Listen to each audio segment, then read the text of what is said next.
Você já parou para pensar qual mensagem a silhueta da sua roupa passa?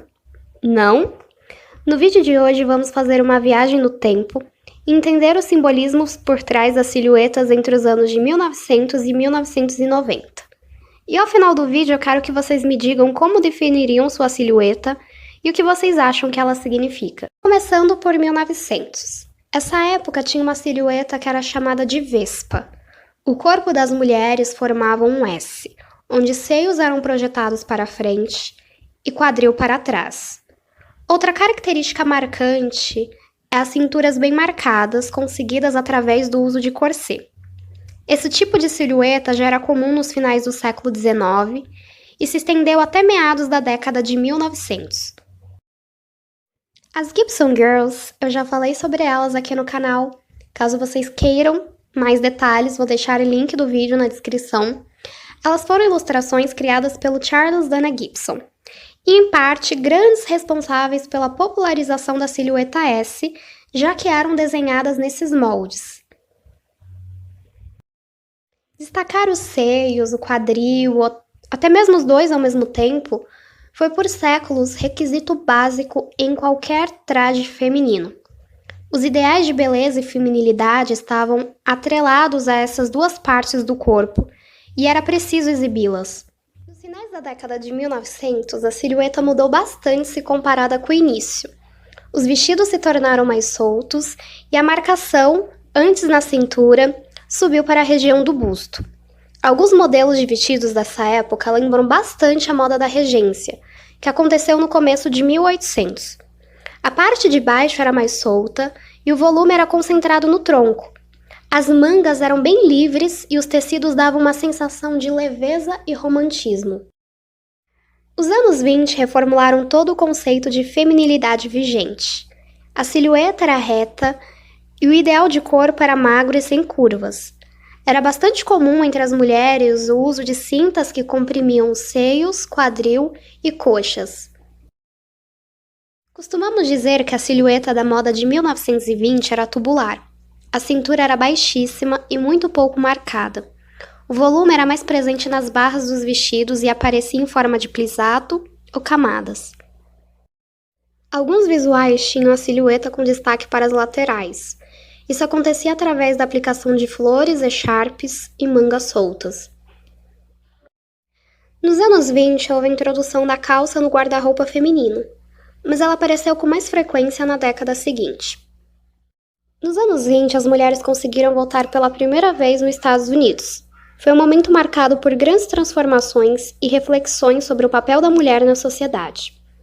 A silhueta reta das melindrosas era uma oposição direta às Gibson Girls, que eram vistas como os resquícios do século XIX.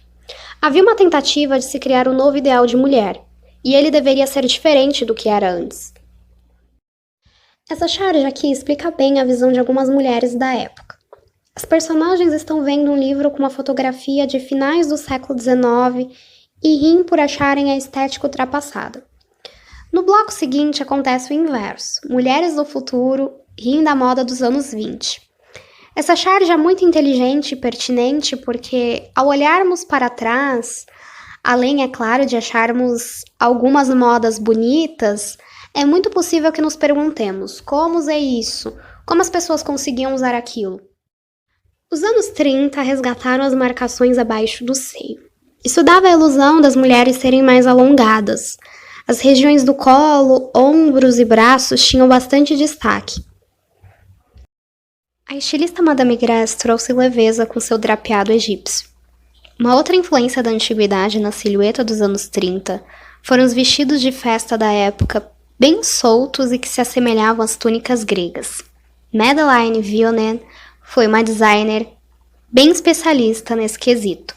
Muitos dos seus vestidos, da sua produção, tinha toda essa leveza, mangas soltas, caudas bem longas. As modelos que usavam as roupas de Madeleine pareciam estátuas. A silhueta dos anos 40 na primeira metade da década foi em formato de Y, com destaque para os ombros, cintura ajustada e pouco volume na parte de baixo. Os ombros dos anos 40 foram fortemente influenciados pelos uniformes militares da época. Eram bem estruturados e arredondados. Davam a sensação da mulher ter uma caixa torácica mais robusta e parecer maior, mais forte. Essa silhueta mudou em 1947 com o New Look do Dior. Para sermos sinceros, antes do Dior, outros estilistas franceses estavam fazendo silhuetas semelhantes à que ele apresentou no desfile da coleção Corolla. Mas foi um desfile tão marcante que os créditos ficaram para ele. Esse visual em especial traduz a silhueta da nova fase dos anos 40. Cintura extremamente marcada, destaque para seios e quadril e uma saia bastante rodada. Isso te lembra algo?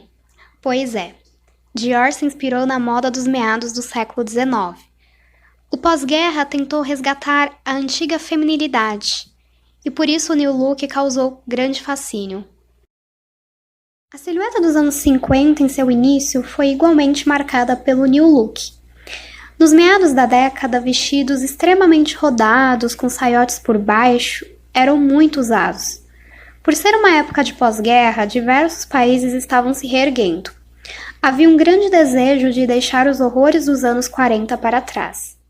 E se a silhueta feminina dos anos 40 foi praticamente militar, os anos 50 precisavam ser o oposto. Todas as características que nós já falamos de destaque para seio, cintura e quadril aparecem nessa época. Os primeiros anos de 1960 foram fortemente influenciados pela moda dos anos 50. Por isso usava-se modelos rodados. Isso mudou com a ascensão de alguns estilistas que tinham minimalismo em seu DNA. Um dos principais nomes foi Mary Quant. Ela popularizou a silhueta reta sem marcações na cintura. A linha A, típica do vestido trapézio, foi uma das marcas registradas da moda dos anos 60. E por que isso? Assim como os anos 20, a década de 60 levantou vários debates sobre o papel da mulher e o que era ser feminina. Estéticas andrógenas estiveram em voga. E, de certa forma, era um jeito de se livrar da imagem da dona de casa dos anos 50. Vocês podem perceber que a moda é um ponto e um contraponto. Estéticas vigentes fazem oposição ao que já foi tendência no passado.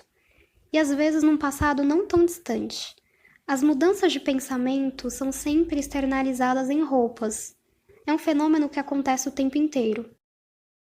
A década de 70 trouxe volume para a região das canelas e braços. A calça boca de sino foi um ícone, não só entre as mulheres, mas também entre os homens. Era comum mangas ajustadas do ombro até o cotovelo e depois elas se abriam e ficavam bem volumosas. As calças eram justas na cintura e de cós alto. O terninho de Yves Saint Laurent, criado nos meados da década passada, conhecido como lace smoking, se tornou popular e dava uma silhueta mais sisuda às mulheres, com atenção especial aos ombros. Uma das principais silhuetas dos anos 80 é a do power dressing. Na década de 80, muitas mulheres entraram no mercado de trabalho e algumas alcançaram cargos de liderança. O movimento power dressing surgiu com o intuito de demonstrar através do vestuário o poder e competência da mulher. Era uma silhueta caracterizada por ombros largos, estruturados, uso constante de ternos e calças. A silhueta do power dressing teve muita influência dos anos 40, e é compreensível porque em ambas as décadas houve uma maior inserção de mulheres no mercado de trabalho. A silhueta dos anos 90 é a mais difícil de definir porque tem muitas subculturas e estilos vigentes, mas escolhi falar de duas. A primeira delas é a silhueta mais despojada, típica do grunge. Nessa estética se usava muitas camisas amarradas à cintura, blusas largas e sobreposições. Essa estética do grunge representava todo o pensamento de uma geração que se sentia angustiada e que queria se desvencilhar da extravagância dos anos 80. Então, por isso, a silhueta do grunge ela é bem largadona, bem despojada mesmo, bem típica dos jovens. A outra silhueta é o oposto, muito usada principalmente em desfiles de moda. Era ajustada ao corpo e bastante reta. No começo da década de 90, a cintura era alta e no final dos anos 90 era bem baixa. A dificuldade em definir a silhueta dos anos 90 mostra o quanto essa época foi plural e o quanto ela é rica, porque tem muitos estilos e é impossível falar sobre todas as silhuetas e todas as estéticas num vídeo só, então vai ficar para uma próxima oportunidade. Espero que vocês tenham gostado do vídeo e não se esqueçam de deixar aí nos comentários como você definiria a sua silhueta, o que você acha que a sua silhueta diz sobre você, se passa a mensagem que você é uma pessoa mais delicada, ou uma pessoa mais sisuda, uma pessoa mais séria. Observem o formato das roupas que vocês têm, porque elas transmitem mensagens. E é isso, gente. Me acompanhem lá no Instagram, @blondevenus, e também na historiadamoda.com.br. Eu vou deixar todas as minhas redes sociais aí na descrição e podem continuar mandando sugestões de vídeos que, se eu puder fazer, eu faço. Um beijo e até mais!